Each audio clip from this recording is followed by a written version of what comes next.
Well, hello, here I am again. Still in Florida, as you can see. I haven't got back to Pennsylvania. We're going to get back there soon.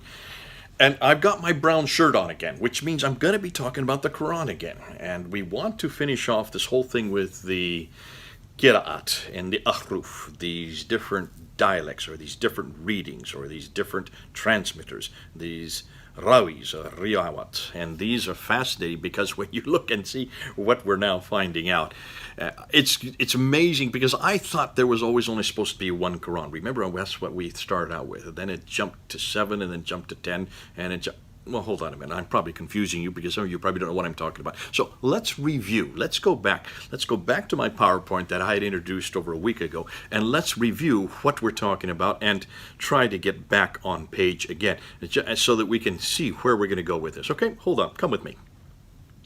Now, the question is, were there more than 30 rawis? Rawis means transmitters between 736 and 936. Now, I'm probably confusing you. You can't remember. So let's do a review of what we talked about last week. Do you remember this? Remember the timeline that I gave up? Remember these 10 readings that you see here in green and in red? The 7 green ones, those are the ones that are considered to be the 7 readings that supposedly came from Muhammad, who is right down here, who dies in 632. And we know now that these are not those because look at the dates. Muhammad died in 632. These guy, the very first one to write his down is Ibn Amir from Damascus.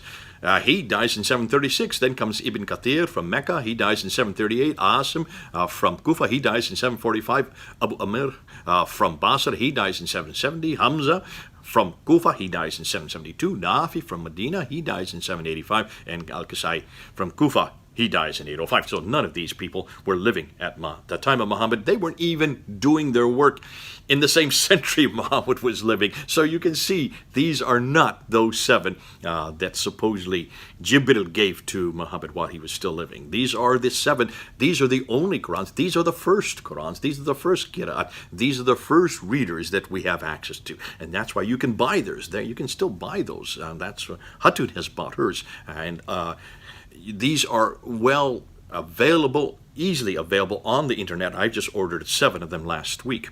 So these are the first 7. However, they were chosen by Ibn Mujahid in 936, so that's almost 200. In fact, it is 200 years later. That's in the 10th century for those that were being written down in the 8th and 9th century. Another 3 were then added. Those are the red ones. Abu Jafar from Medina, Yaqub from Basra, and Khalaf from Kufa.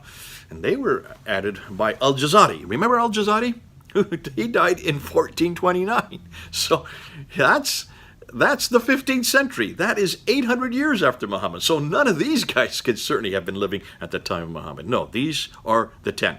These are the creme de la creme. These are the best of the best. And then we talked about that there were others that came here. Because you notice, what's missing? What's missing here? What do you see missing here? Well, you can see the 2 names that should be there. Where is Warsh and where is Hafs?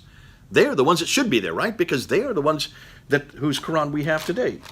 This is the Quran that I use everywhere I go, and this is the Hafs Quran. This is the Quran that was chosen in 1924. Where is that in that list? Take a look at that list. Do you see it there? I can't see it.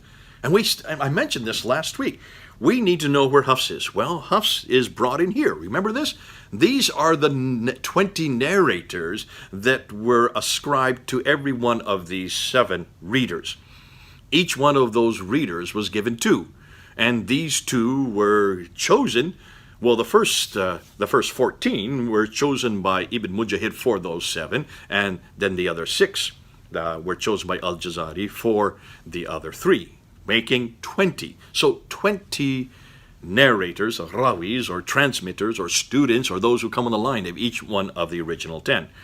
So that means we have a total of 30. 30. And when I left you a week ago, I said there were only 30 of them. And that's what there are 30 official readers, official transmitters, official rawis, official students. These are 30 official Qira'at Qurans, as I used to call it. I wish that were true, but that's not true. Guess what? There were more, quite a few more, many, many more. So let's go and see what we're talking about. And to do that, let's go to Shadi Hekmat Nasser. Shadi Hekmak Nasser wrote back in 2012 The Transmission of the Variant Readings of the Quran, published by Leyden and Brill. And I'm just going to look at pages 144 to 156. You can go and read that there and see what he says, because he then goes in and explains it. And what we need to know is that there was an awful lot of sophistication going on into how these different readers, how they're different transmitters. What we do know is this, that between the time that the initial 8th century reader, Ibn Amir al-Damask, 736, he's the earliest one, and between the time that he created his Qira'at Quran and the 10th century, when the original 7 readers were appointed by Ibn Mujahid, so that's that intervening 200 years, between this time, we now know that in those 200 years there were many other transmitters, known as rawis, or students, or narrators. So that intervening 200 years, there was lots more that were actually writing Qurans down. And they come into many different families. And this is a huge, you'll hear Muslims talk about this all the time. And they always berate me because you have no idea what you're talking about. You don't know what you're talking about. There's whole schools that actually looked at all these different rawats. And these rawis and the rawiyat who then chose these different people, and these 20 were chosen for a reason, and they were all chosen with an enormous amount of science, a very sophisticated science, and Nasser agrees with that. There was a very sophisticated science, which is interesting because all of this happens after the 8th century. None of this happens before that. It all happens after the 8th century, and it is very sophisticated. You're right. But how many of these are we talking about? Well, what we now know is there were so many that it caused a crisis. And because there were so many of these reciters and transmitters and narrators and rawis who were writing down from these different schools, these 10 different schools in 5 different cities, Mecca, Medina, and Basra, and Kufa, and Damascus, these 5 different cities, because there were so many of them, that they had a crisis. They needed to choose just. What we're now told today is 2 amongst them, right? Well, let's review what we've already done. So, you have the 10 readers, you have the 20 narrators, giving us a total of 30. But he wasn't alone. Hold on a minute. Ibn Mujahid and Al-Jazari, they weren't alone. There were, especially Ibn Mujahid. Let's take a look and see what we now found. There were other scholars besides Ibn Mujahid. Other scholars who were also choosing narrators, who were also choosing those who were considered to be authoritative. Let's look here at Al-Dani, died in 1053. He had a completely different list of rawis, or transmitters, than Ibn Mujahid. For Nafi, he had 4 rawis. For Ibn Amir, he had 5 rawis. For Asim, he had 4 rawis. For Al-Kisai, he had 5 rawis. Ibn Kathir, he gave 3 rawis, and for Amr, he gave 2 rawis. Hamza, he just gave 1. Take a look at that. That's not 2, 2, 2, 2, 2, like you have in Ibn Mujahid. 4, 5, 4, 5, 3, 2, 1. How many do you get? A total of 24 rawis, or transmitters, or narrators. That's 10 more than Ibn Mujahid. In between the 8th century, when you have the oldest of the Ibn Amir from Damascus, from Ibn Amir all the way to Ibn Mujahid. So between Ibn Amir and Ibn Mujahid, according to Al-Dani, who dies in the 11th century, he's even after Ibn Mujahid, another 100 years, he has 24 rawis, 10 more than Ibn Mujahid. But he's not alone. Let's take a look at another one. Look at this guy. This is Abu Ali al-Maliki. He dies also in the 11th century. He's in 1046. He had a completely different list of rawis than either Ibn Mujahid or even Al-Dani. So for Nafi, he had 4 rawis. For Ibn Amir, he had 2. Asim, he had 2. Al-Kisai, he had 8. Ibn Kathir, 2. Abu Amr, 3. And Hamza, 4 rawis. So how many does that come to? 25 rawis, 25 narrators, 25 transmitters between what we have in Ibn Amir in 736 and Ibn Mujahid in 936. That's a good 11 more than Ibn Mujahid. So there are all kinds of disagreements. So the question needs to be asked. How did they choose their canonical rawis? How did they choose? How did Ibn Mujahid come to his 2? And how did Al-Dani come to his 24? And how did Maliki come to his 25? 20, 24, and 25. How did they come? How did they make their decisions? Well, what Nasser tells us, and this is something that I remember hearing and I remember reading, and when I was back in my seminary days, they talked about this. And what they would do is they would look at all these different transmitters. There's all these different transmitters, and they would look and see how many transmitters had students under them, and the number of transmitters that had students gave them more authority. So if this many had this many students and this many had 4 or 5 students, he had more authority. And what they would do is they would just choose then who was the most popular. Now, I've always thought that if you're going to do textual criticism of any book, you don't just go to who is the most popular. I've always thought, as we've done with our Bible, you go with which is the earliest. You go with that which is closest to the event, closest to the author who wrote it. So I would suggest I would like to have people who were closest to Muhammad in the 7th century, but we can't because none of these even begin to appear till the 8th century. Well, then let's go to those who are closest to the 8th century. Why doesn't you go to those texts which were from the 8th century, from their closest to the 7 or the 10? Those who were actually students immediately under them. Why don't you just choose them? No, they don't. They go to those who come after them, who are the most popular.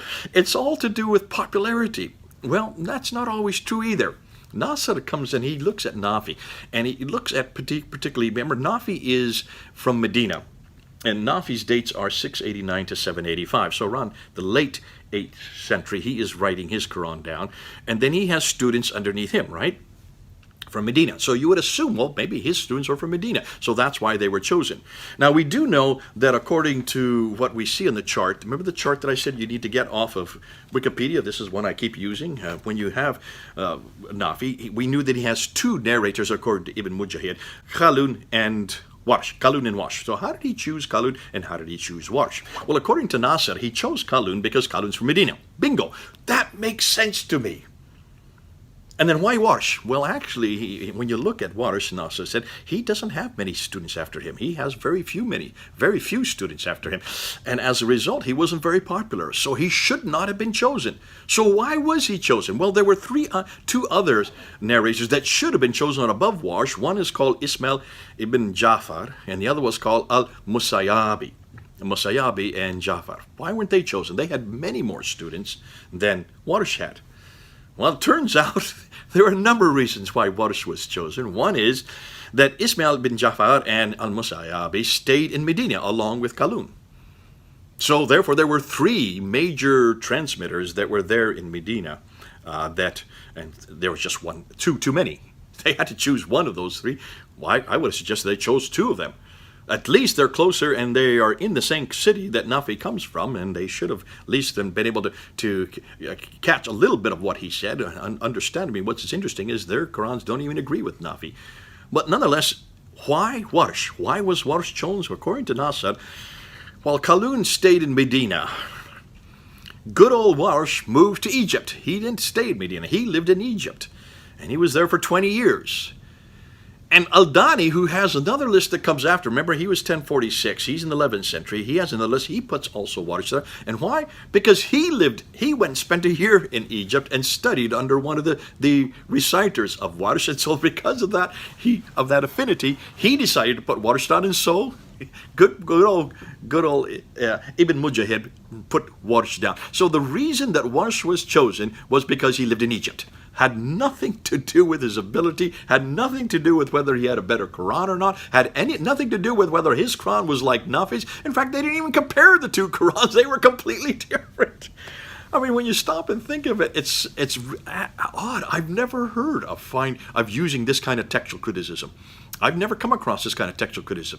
I always thought you always go to that which follows the earliest. If you have like in our biblical text, when you look at the biblical text and you look at a manuscript and then you get another one who copies from it, another one who copies from it, you want to get the ones that are come closest to the original. You want to get those which is as close. If you don't get one that has nothing to do with the original, or somebody who lives in another city or who has an awful lot of popularity because the way he writes it is different than the way, I mean, can you see this is completely off the wall. This is not how you do textual criticism. It's how you do Quranic criticism. And so that's why this whole art, this whole methodology that is being used here for the Quran is completely different than anything else that we've done before. And that's why I can see there's such a crisis for Muhammad Hijab. He has a crisis. I can see why Yasser Qadi, when he went to Yale University, no wonder he had a crisis. Because suddenly he was coming across what real textual criticism is all about and what you need to do whenever you're looking for the most authoritative. Let's move on though, because what we do know is that there were lots of these intermediary rawis. There's lots of these transmitters from which to choose. Well, how many were there? 20? 30?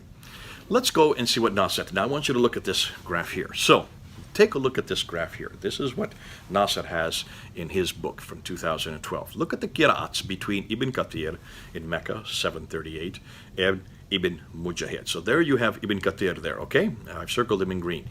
And here you have Ibn Mujahid down at the bottom, in 936.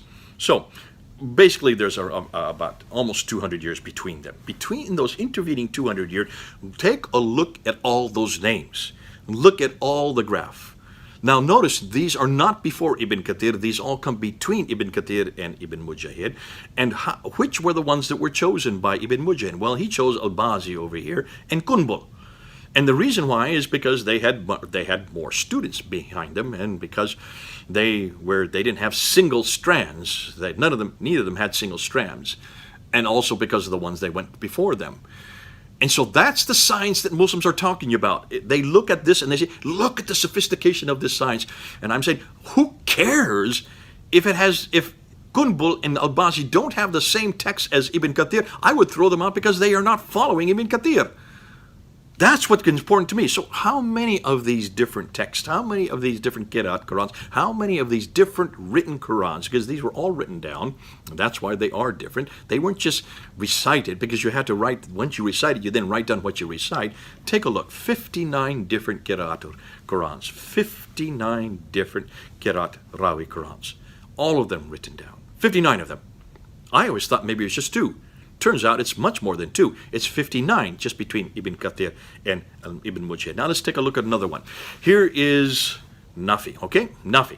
Nafi is from Medina. And there is Ibn Mujahid at the bottom, okay?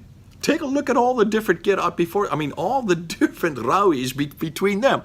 Now, the 2 that were chosen, as we just said earlier, are Qalun and Warsh. Those are the 2 that are chosen, and they are from Medina. But what's interesting, Warsh is not from Medina. He's from Egypt. That's in and of itself a problem. Nonetheless, Ibn Mujahid chooses those 2. He could have chosen any of the others. How many are we talking about? We're talking about 63 different qira'at, 63 different rawis or Qur'ans, all written down. All right, let's try another one. Let's look at, in this case, Abu Amr, okay, from Basra, dies in 770. Ibn Mujahid is down here in 936, okay? Take a look what he has between them. Now, we're talking about 152 years, about 100, and well, it's more than that. We're almost about 170 years between them, okay? Now, take a look at all those names. Every one of those are transmitters. Every one of them are in the family of Abu Amr from Basra. But which are the ones that Mujahid chooses? He chooses Al-Duri and he chooses Al-Susi from 860 and 874. How many could he have chosen? Well, there were 65 different Qur'an. That means he could have chosen 63. He only chose those 2 out of the 65. 63 he did not choose because they did not have it. They were not as popular as the others. Amazing, this whole mess of what we call as science of Isnad. Now let's end with this one. I only have 4 to go on because that's all I could find from Nasser. Now here's the one for Asim. This is the one that we get our Hafs from, okay? And here's Asim from Kufa, dies in 745. Ibn Mujahid dies in 936. So again, about 190 years afterwards. Now, take a look. There's so many on this page. So many, you can't even read them. They're too small. I can't even see the names. We do know that he did choose Shu'bah and then also Hafs. And there's the Hafs. That's the one we're looking for. That's the guy that has been chosen there at Cairo in 1924 and then was made authoritative for the whole world in 1985. So there you have those 2. Well, how many people are there in that graph?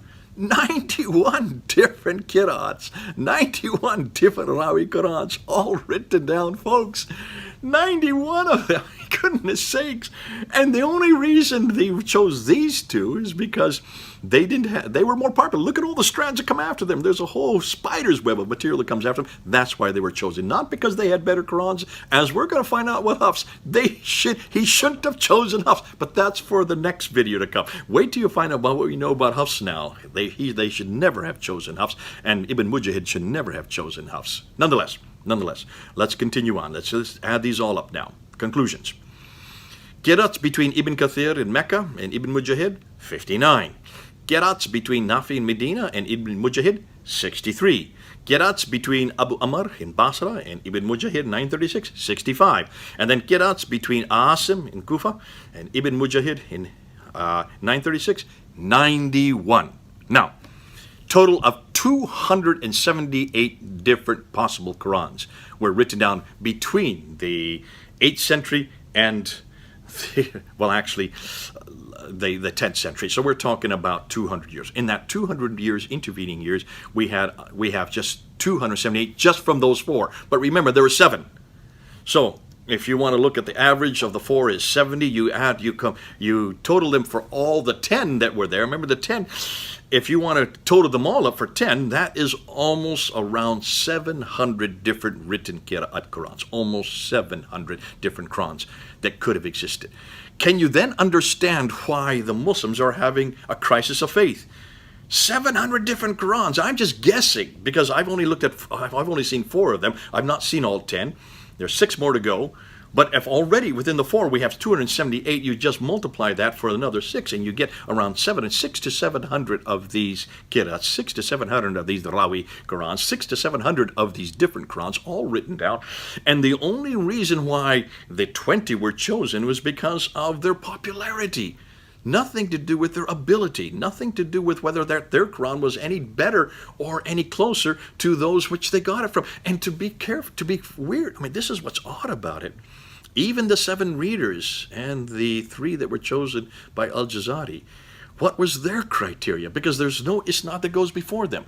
We don't have any isnad. We don't have any books to look at. We have no writings to look at before 736. Or do we? We do. That's yet to come. That's yet to come. But anyways, I just wanted to show you what was happening in that 200-year period between the 8th century and the 10th century, between 736 and 936. And we're getting almost 700 different Qur'ans. Ooh, can you see, folks, why I bring this up? And these Qur'ans, most of them were thrown away. Only 20 were retained by Ibn Mujahid. There could have been 25 by Al-Dani, and Maliki had, 24 by Al-Dani, and Maliki had 25 of them, but no, they went with Ibn Mujahid. He only had 20. Oh dear, oh dear, oh dear. It gets harder and harder to believe when Muslims say there's only one Quran. No, there's not even 7, or 10, or 20, or 30. There could have been as many as 700. Thank goodness they got it back to 1.